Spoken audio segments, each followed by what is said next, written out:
The world needs to be saved.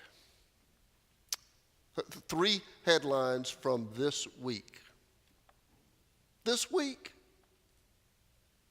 Number 1. Christopher Collins, a congressman from New York, was arrested Wednesday on charges that he leaked inside information to his son and others.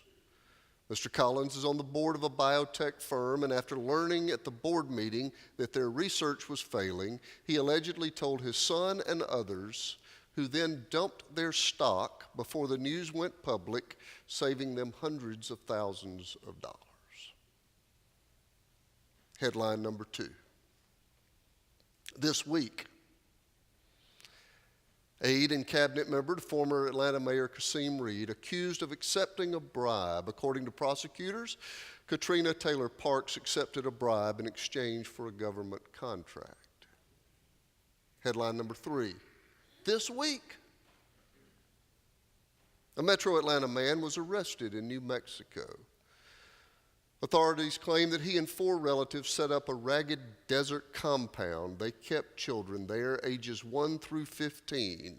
On the compound, there was a shooting range, and authorities say that the accused were teaching children to use the firearms so that they could be trained for later school shootings. The world needs to be saved. That's our project here. God's plan for rescuing the world involves you and me.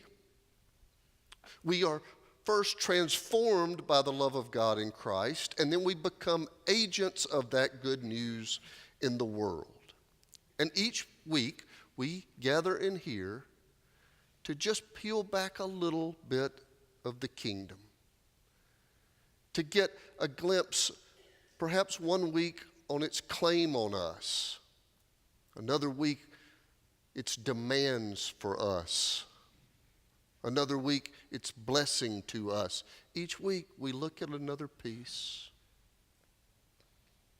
Sometimes we're looking at personal piety, and the next week we might be looking at social justice, and the next week might be a challenge to our theology. Just a little piece of it each week. Last week, we tried to grow together in the way of wisdom, and the week before that, we had our theology enlarged. Each week, just one little corner of the redemption story, and then we try to bend our living toward what we've experienced together.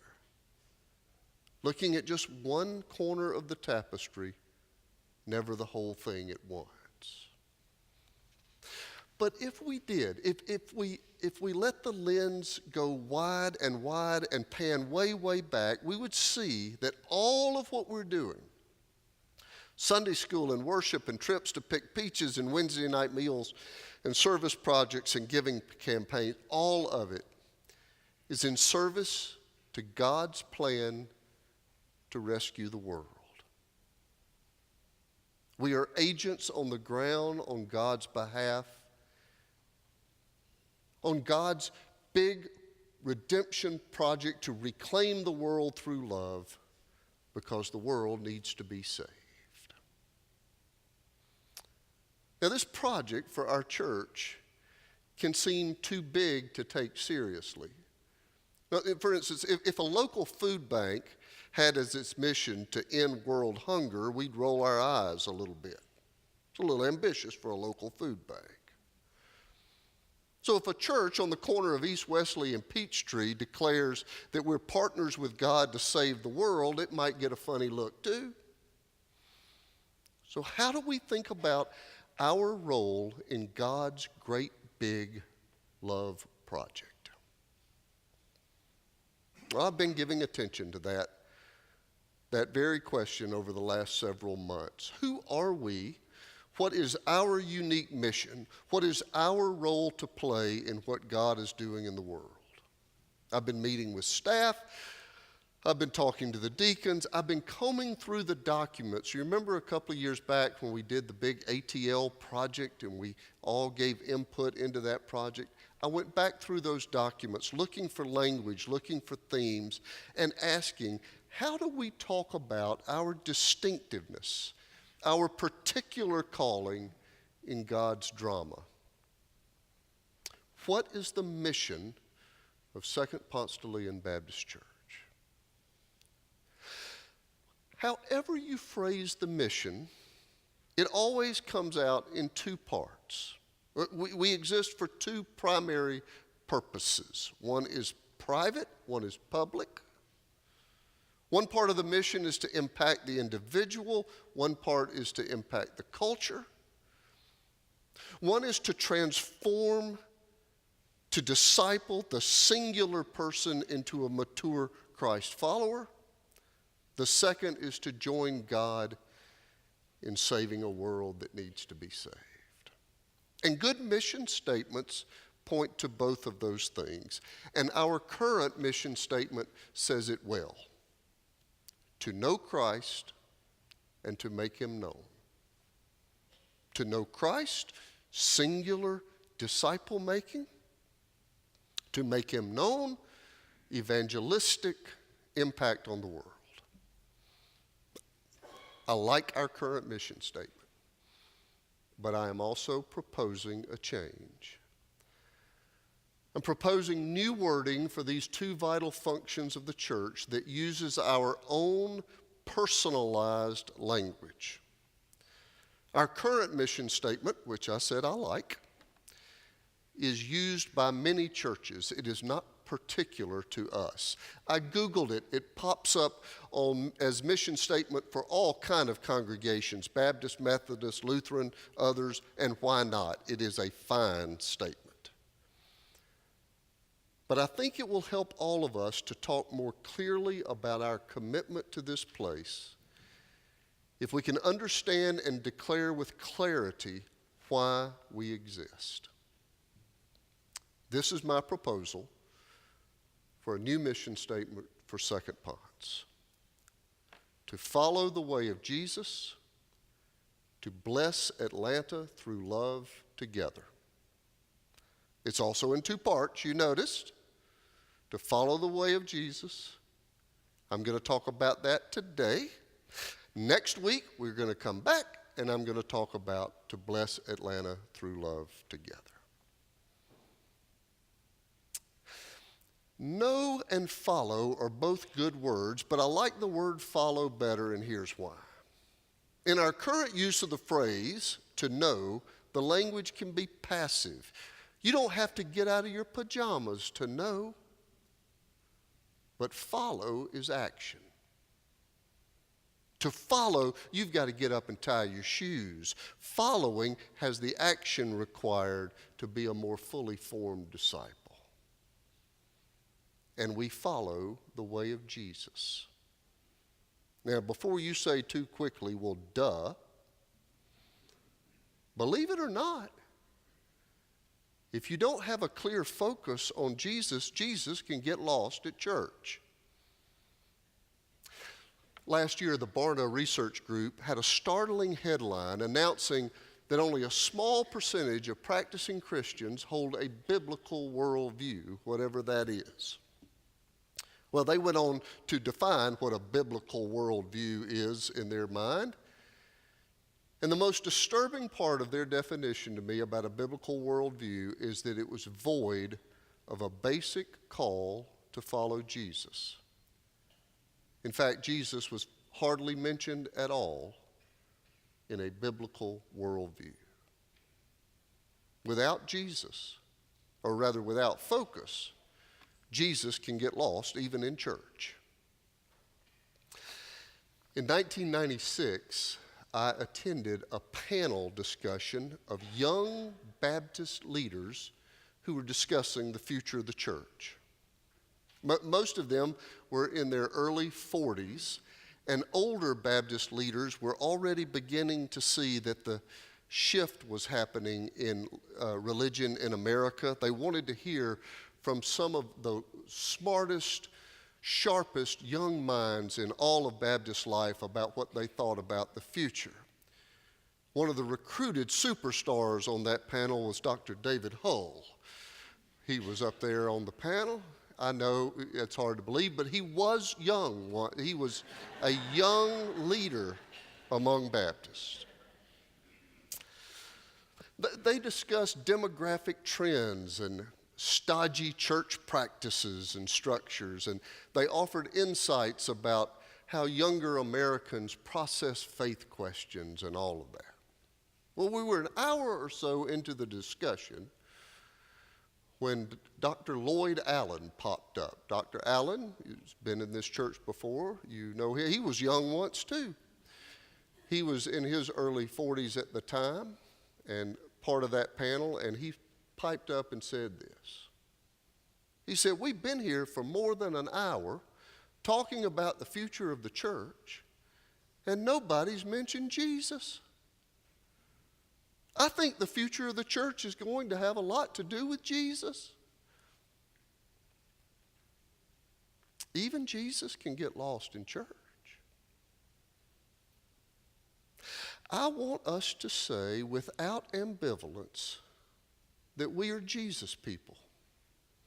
We follow the way of Jesus. We follow the way. You know that the earliest Christians were not called Christians. In the earliest parts of the movement, they were called the Way. They were followers of all the teachings, the commands, and the things modeled by Jesus. The first part of our mission together is to teach and model and support and nurture each other to follow the way of Jesus. Before we can join God's great big project to reclaim the world, we must first become serious, devoted followers of the way of Jesus. And each Sunday, we keep coming back here to lift up one more little corner of God's revelation about what it means to follow. Each occasion of worship should move us a tad closer to God's hope. It's what the Apostle Paul is doing in this letter to Ephesians. It's a pastoral letter to the church meeting in Ephesus. As you know, Paul is the great missionary, all of his zeal and travels, and he is part of that great big redemption project. But he also knows that the first work is forming the confessing community into disciples, clear followers of Jesus. And Paul knows that discipleship happens in the everyday coming and going and trading and eating and playing and friending. And Paul speaks clearly and practically about things that need attention if you're going to be a serious follower of Jesus. So then, he says, putting away falsehood, let us speak the truth to our neighbors, for we are members of one another. Be angry, but do not sin. Do not let the sun go down on your anger, and so forth. Practical things to help us move closer to being on the way. We come to Second-Ponce to worship, to be challenged, corrected, inspired. We practice the Jesus way with each other until our souls get corrected, trained to do the good work. Each Sunday, we take another part of it and try to grow closer to that truth. Like Paul saying to the church in Ephesus, speak the truth. We practice that here. We have to practice. And if nobody else in the culture is committed to truth-telling, we have to do it here because it's the way of Jesus. By the way, I looked up truth-telling on the New York Stock Exchange this week. I don't know if y'all have looked, but it's trading pretty low. Years ago, truth-telling was a valuable stock. It performed steady in the market. People had a high value for truth-telling, and the value stayed high for a long time. But if you check your portfolio, you will notice that the value of objective truth-telling has hit an all-time low. It's lost value in the larger culture. But regardless of how loose the culture becomes, with speaking the truth, we will do it in here. We will practice it in here because we're followers of the way of Jesus. How about the counsel from Paul about how to follow the way of Jesus when he says, be angry but do not sin? Where do you see that being practiced? Mostly we hear people use anger as a coverall for the sin they're going to commit or just did. I couldn't help it. He just made me so mad. Well, yes, you can help it. You can be angry and still make loving choices about how you respond.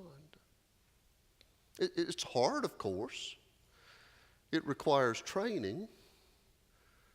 But that's what we do here. We train each other to follow the way of Jesus. We will practice it together until we're shaped by it.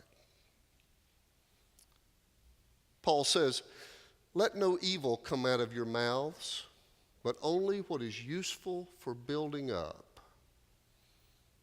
Where else do you see that value being promoted? Tearing down other people is, I think, challenging baseball to become the new national pastime. Watch our political race this year and look for language that is useful for building up. It's in short supply. But language that builds is the language of the church. We will use it here, we will use it with each other. Because we are shaping and challenging each other to follow the way of Jesus. And if it does not meet that litmus test, it must fail here. We have other loyalties, we should. But one loyalty must stand the tallest. Once a week, I stand and pledge allegiance to the flag of the United States of America. I pledged years ago to be loyal to Melissa in marriage till death do us part. I have a favorite college football team. I'm a love and I'm loyal to my alma mater. But if our highest loyalty is to follow the way of Jesus, then every other claim to our loyalty, every other commitment must meet that test. And we practice until it becomes ingrained and innate so that all other claims will succeed or fail on the Jesus standard. The way of Jesus is often contrary to our selfish urges.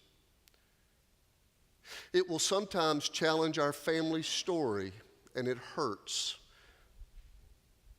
But we have to conform our lives to the way of Jesus and not try to conform Jesus to us. The way of Jesus will not always agree with your political party, and when it doesn't, your political party is wrong. Our first curriculum is to raise high the truth of God's revelation in Jesus Christ, and then bend our lives to His model and His standard to follow the way of Jesus. Will you join me in that calling? Here's practically how. One, will you be here when we're here? We can't be shaped by this word unless we're here being shaped by it together. We won't push ourselves beyond what we're comfortable with. We must do that in community. And however you do this, personally, up front, however you feel comfortable, will you reclaim today that the way of Jesus is our highest priority for living? And pray that every other priority will fall beneath it. And those of you who have not yet joined this church, would you consider that? Because we need you to be with us to do this work together. To stand for what is true, to live a life of love, to follow the way of Jesus together. However you feel God urging you in this hour, Would you respond as we stand and sing?